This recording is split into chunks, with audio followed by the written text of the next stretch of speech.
Hello guys, শুভ দুপুর। আর দেখো আজকে দুপুরে আমাদের শুভ দুপুর তো না, 5টা বাজতে চললো, কিন্তু কি করব আজকে অনেক। তো আজকে আমাদের খাবার মেনু দেখো, এই যে বেগুন ভাজা আর মার পাতে এই যে মা নিয়েছে বেগুন ভাজা, এই যে মোচারি বানিয়েছি, কি যেন বলে, চলো কি বলে, মোচার ধোকা। তো এই মোচার ধোকা বানিয়েছি, এই দেখো। আর হলো ওই কটা ভাজা রেখেছি, এই ভাজা আর এই বেগুন ভাজা বানিয়েছে, বেগুন ভাজা। আরে এই বোতল সরাও।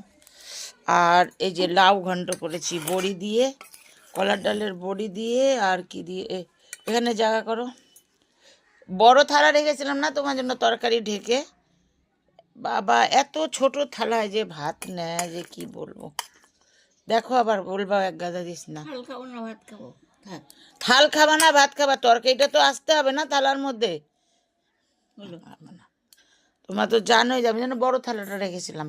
তো এই দেখো মার, কি করব, বড়ি দিতে লেগেছিলাম আজ, করতে করতে করতে করতে এই টাইম হয়ে গেল। এখন খাওয়ার ইচ্ছাও নাই, জ্বর মনে হচ্ছে। চান করে উঠেছি, মনে হচ্ছে কি কম্বল নিয়ে শুয়ে পড়ি, এত দেখো গাইস, ধোকা, মোচার ধোকা। মোচা খেতে খেতেই হয়ে গেছি, দুটোই দেবো, কেননা তুমি থাকলে আমার। আর ঝোল দেবো, কেননা আমার মা তরকারি একদমই কম খায়, একদম কম খায়। এই না, এবারে আমি দেখি ওদিকে, এবারে লাইটটা জ্বেলে দিয়েছি, দেখো কালারটা দেখো।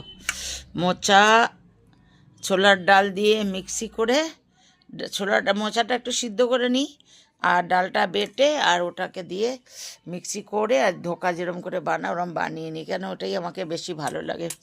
মোচা খেয়ে খেয়ে মন বই হয়ে গেছে। তো গাইস চলো এবারে দেখি আমি ভাত বাড়া যাক। দেখো গাইস, এই দেখো আমি খাবার নিয়েছি, ইচ্ছাই নাই, জ্বর আসছে মনে হচ্ছে কি, কিন্তু না খেলে শখ করে বানিয়েছি। লাউ ঘন্টটা সব থেকে আমার এই যে একটুখানি এই যে নিয়েছি কোনো রকম, এই দেখো এইটুকু লাউ ঘন্ট নিয়েছি, দেখো এইটুকু তরকারি নিয়েছি। আর বিশেষ করে এই তরকারিটার জন্য আমি এইদিকে এসে খাচ্ছি। হ্যাঁ, তো দেখো চলো গাইজ। দেখো ধোকাটা খুব ভাল লাগে এমনি করে বানালে, আমি কয়েকবার বানিয়েছি, বানানোও দেখিয়েছি ইউটিউবে। খুব সুন্দর লাগে। আর মা তো বানিয়েছিলাম না।